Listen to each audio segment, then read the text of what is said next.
Tõsi, mitte iga suvaline hulk inimesi ei ole veel rahvas. Kuid kooseluseaduse küsimuses esindame meie täna siin rahva enamuse tundeid ja meeleolusid. Sest enamik Eesti elanikest ei toeta homosuhetele riikliku tunnustuse andmist.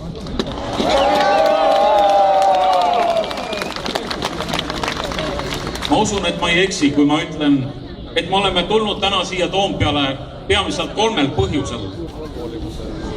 Ma nimetaksin neid põhjuseid defitsiidiks ehk puudujäägiks.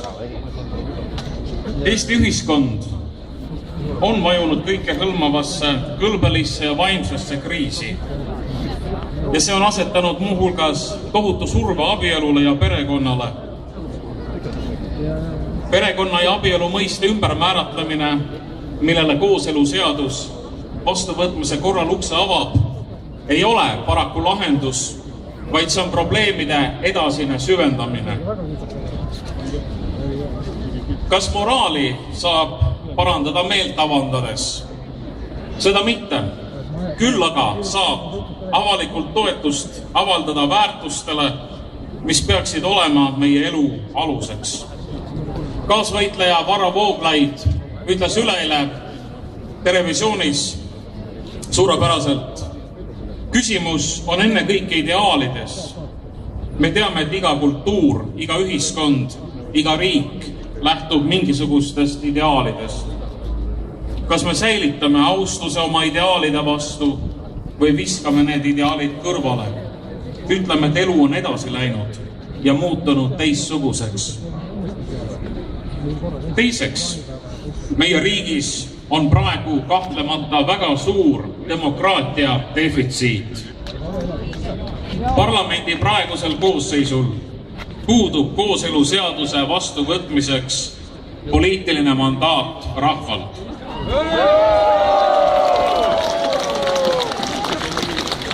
Vastupidi, 2/3 rahvast ei toeta homosuhetele riikliku tunnustuse andmist.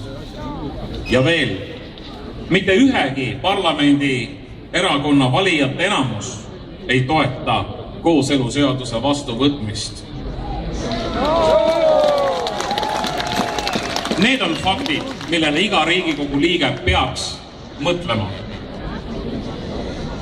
Tõsi, nad üritavad mandaadi puudumist pehmendada, väites, et demokraatia ei tähendagi alati enamuse tahte teostamist ning et vähemuse õiguste üle ei saavat enamus otsustada.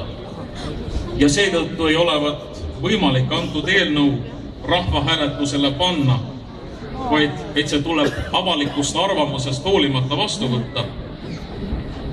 Taoliste väidete kohta on üks mu kolleegidest tõdenud järgmist, ma tsiteerin.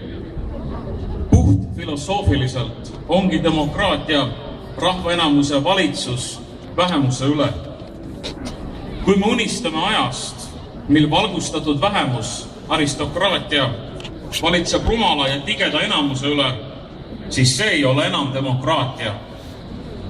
Demokraatia sildi all rumalat massi ohjata võib tunduda ahvatlev, ent korrektne see ei ole.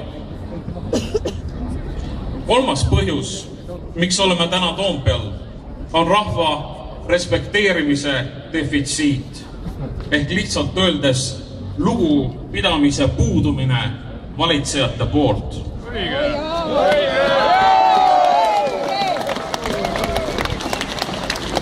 Paljud poliitikud, ajakirjanikud ja muud tegelased on ootamatult avastanud ja diagnoosinud Eesti rahval uue haiguse, homofoobia.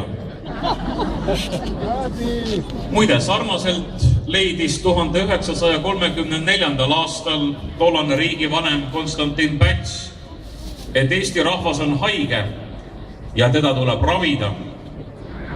Ja ta tegi seda riigipöörde abil võimu enda kätte koondades. Nõnda samuti näib ka praegune niinimetatud valgustatud eliit arvavad, et enamik Eesti elanikke põeb rasket haigust, viha või kartust homoseksuaalsete inimeste suhtes, mistõttu rahva arvamus ei ole pädev, vaid seda tuleb seaduste abil muutma hakata. Ja pange tähele, muuhulgas ka karistusseadustikku selliselt täiendades, et saaks niinimetatud vihakõnelejad teistele hoiatuseks vastutusele võtta.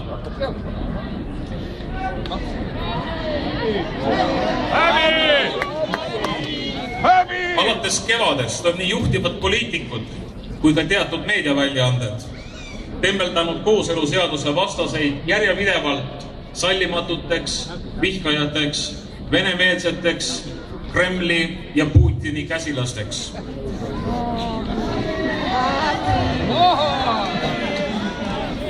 Räägitakse põlastavalt vähese haridusega vanematest inimestest, tagurlikest vaimulikest ja usklikest, kes ei mõista progressi.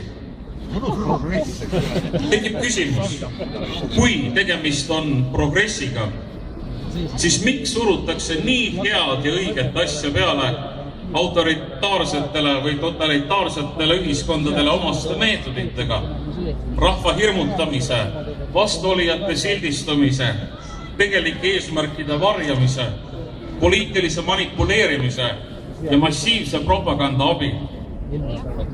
Meie ei ole sellise lugupidamatu ja ülbe suhtumisega nõus.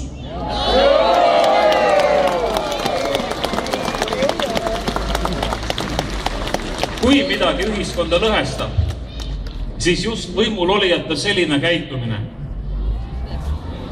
Seetõttu on meie sõnum Riigikogule ja igale selle liikmele, kuulugu nad mis tahes erakonda, kuulake rahva häält.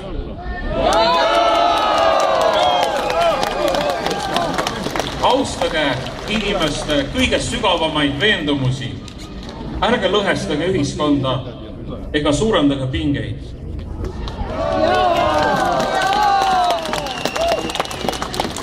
Vaid selle asemel käituge tõeliste demokraatlike ideaalide kohaselt.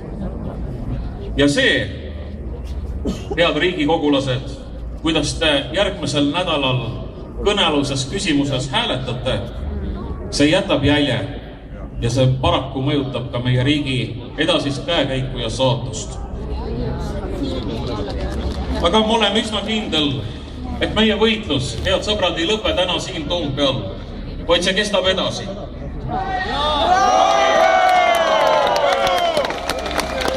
Paljud inimesed tulid mulle isiklikult ütlema, et nad tahaksid täna tulla siia, aga nad ei tea, mida nende ülemused või teised selle peale kostavad või kuidas nad vaatavad.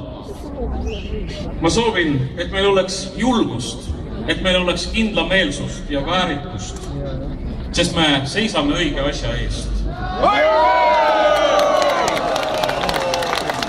Jõudu ja õnnistust kõigile hea tahtega inimestele Eesti elu hüvelisemaks ja paremaks muutmisel. Ma tänan teid!